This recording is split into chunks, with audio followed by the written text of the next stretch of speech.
Buenos días, mi nombre es Gabriel Bernal y el resto de mi grupo están conformados por Juan Esteban Arenas, Juan José Cano, Karen Dayana Cárdenas Sánchez y Daniel David Estupiñán Sabogal. Y a continuación vamos a hacer nuestra exposición del libro Aura del autor Carlos Fuentes, empezando con su biografía. Nació en Panamá el 11 de noviembre de 1928 y murió en México el 15 de mayo de 2012.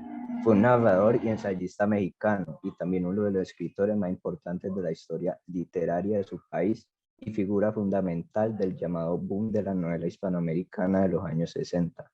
A los 26 años se dio a conocer como escritor con el volumen de cuentos Los días enmascarados en 1954, siendo su primera obra, que fue recibida por la crítica y el público. Se advertía ya en ese texto el germen de sus preocupaciones, la exploración del pasado prehispánico y de los sutiles límites entre realidad y ficción, así como la descripción del ambiente ameno y relajado de una joven generación confrontada con un sistema de valores sociales y morales en la decadencia.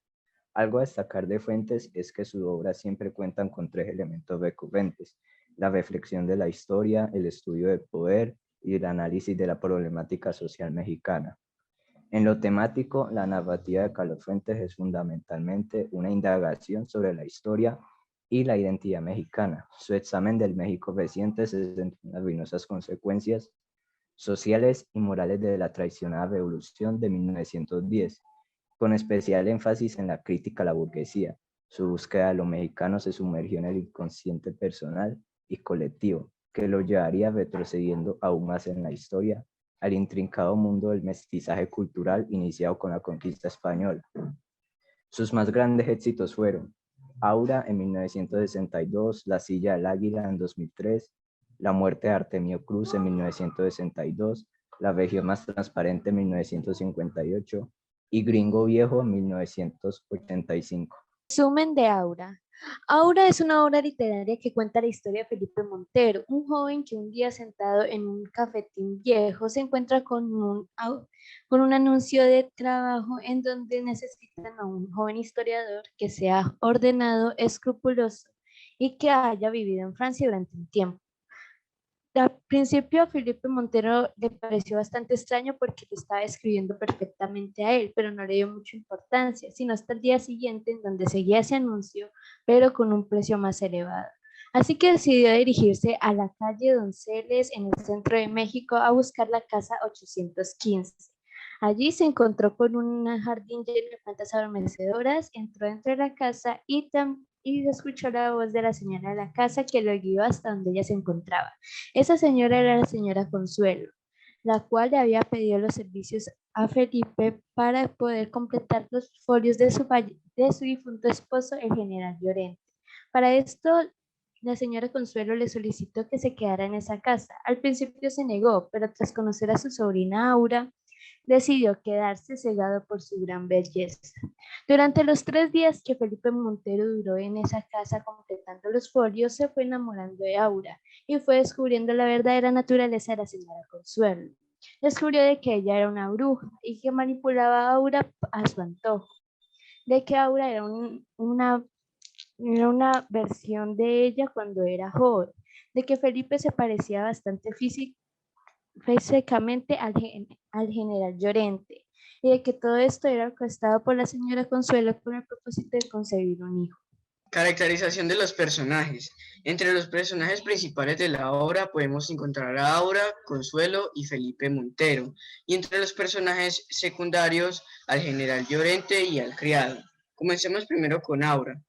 Aura, entre sus rasgos físicos más característicos podemos encontrar sus hermosos ojos verdes y que también de que siempre está vestida con un tafetán verde. Y también podemos resaltar entre sus características físicas su belleza y su juventud, haciendo un contraste con su tía Consuelo, porque pues esta representa, digámosle, la fealdad y la vejez. Entre los rasgos personales o emocionales, por así decirlo, encontramos a una persona muy tímida, calmada, sumisa, pero con un gran poder de coqueteo y en enamoramiento que lo utiliza a su favor, pues para poder enamorar a Felipe Montero. Esta se representa con movimientos muy mecánicos cuando su tía Consuelo está presente. Sigamos con Consuelo. Consuelo, entre los rasgos físicos de ella, encontramos una persona demasiado vieja, contando con 109 años de edad. Otros rasgos característicos es su piel arrugada, su pelo blanco, de baja estatura, una voz demasiado tenue, muy silenciosa, muy débil. Y entre sus rasgos emocionales o personales podemos encontrar una persona poco comunicativa, a una persona con aires tenebrosos y misteriosos, y también parece siempre estar cansada, débil y agotada todo el tiempo. Por eso mantiene postrada en una cama con su amigo el ratón hembra. Felipe Montero.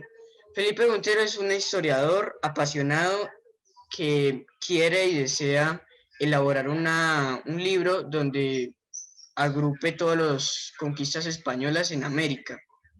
Entre sus rasgos físicos encontramos a un hombre muy joven con pelo negro lacio, ojos del mismo color de su pelo, una boca grande y gruesa, y también a una persona con algo de estatura, y además de sus cejas pobladas. Entre sus rasgos emocionales y personales encontramos una persona que se deja llevar mucho por sus emociones y sus sentimientos, no permitiéndole reflexionar a veces sobre su situación.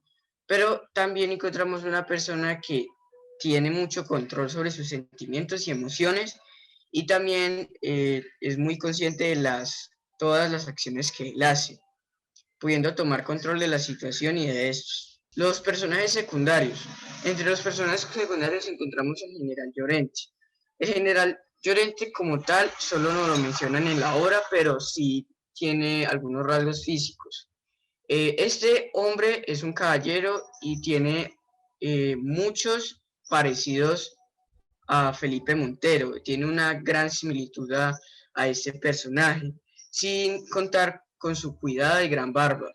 Es un amante de los conejos y gatos, por eso podemos ver que Felipe Montero observa unos gatos por el tragaluz. Y también nos cuenta por medio de los folios de que pasó gran parte de su infancia en una hacienda oaxaqueña, los estudios militares en Francia, y que cuando él llega a Francia, cuando todavía el poder de Maximiliano estaba comenzando. El criado. El criado es otro personaje secundario que a la vez existe y a la vez no, ya que es mencionado por Aura cuando Felipe Montero le expresa de que tenía que volver a su casa para recoger su equipaje. Y se le menciona de que el criado ya lo había llegado y no tenemos ninguna característica de rasgos físicos o emocionales sobre este personaje. Los temas claves que atraviesa la obra, primero sería la reencarnación. La reencarnación sería la creencia en la cual el alma de una persona pasa a otro ser vivo después de la muerte, pudiendo así seguir viviendo, pero en el otro ser con una nueva vida, este se puede convertir en animal o en otro humano. La reencarnación se da después de la muerte o por medio de brujería. En el caso del libro, este es un tema clave, ya que le hicieron brujería a Felipe para que reencarne en el general Llorente. Primero lo utilizaron para traducir las frases del libro del general, pero todo era un truco para que Felipe llegue a convertirse en este, ya que Consuelo extrañaba a su esposo y esta era la única opción para recuperarlo. El tiempo y el espacio de Aura. El tiempo de la obra habla de la época actual, en la que se incluye un juego de tiempo, un sistema de regresión, que no es lineal sino es circular, ya que Felipe Montero se ve involucrado en el pasado en la figura del general Llorente, piensa y se reconoce como la reencarnación del general. ¿Esto qué quiere decir? Que la obra no nos indica una historia que va en secuencia, como ya la conocemos, de que el hombre nace, crece, se reproduce y muere, sino que vuelve a nacer y vuelve a crear ese ciclo, y así lo vemos con la reencarnación que ya la explicó el compañero, que por ejemplo Felipe Montero poco a poco va descubriendo la apariencia idéntica que tiene con el general Llorente a partir de esos textos, y entonces nos damos cuenta de que es circular, ya que la historia se vuelve a repetir con un aura, o con un aura no, sino con una Consuela rejuvenecida con un general Llorente que sería Felipe Montero. Carlos Fuertes también nos lleva al tiempo en que escribió y recreó la novela. Nos da pistas de aquel México que vivió, que son viejos palacios conglomerados coloniales convertidos en talleres de reparación, entre otros.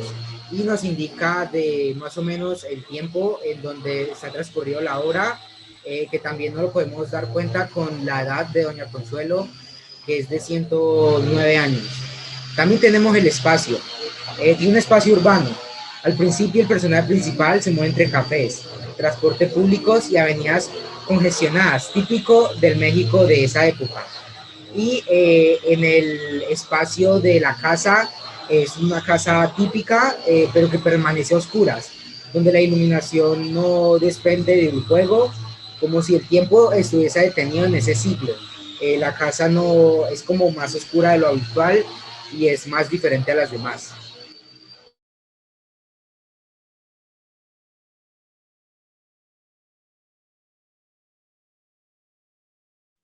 Muchas gracias por su atención.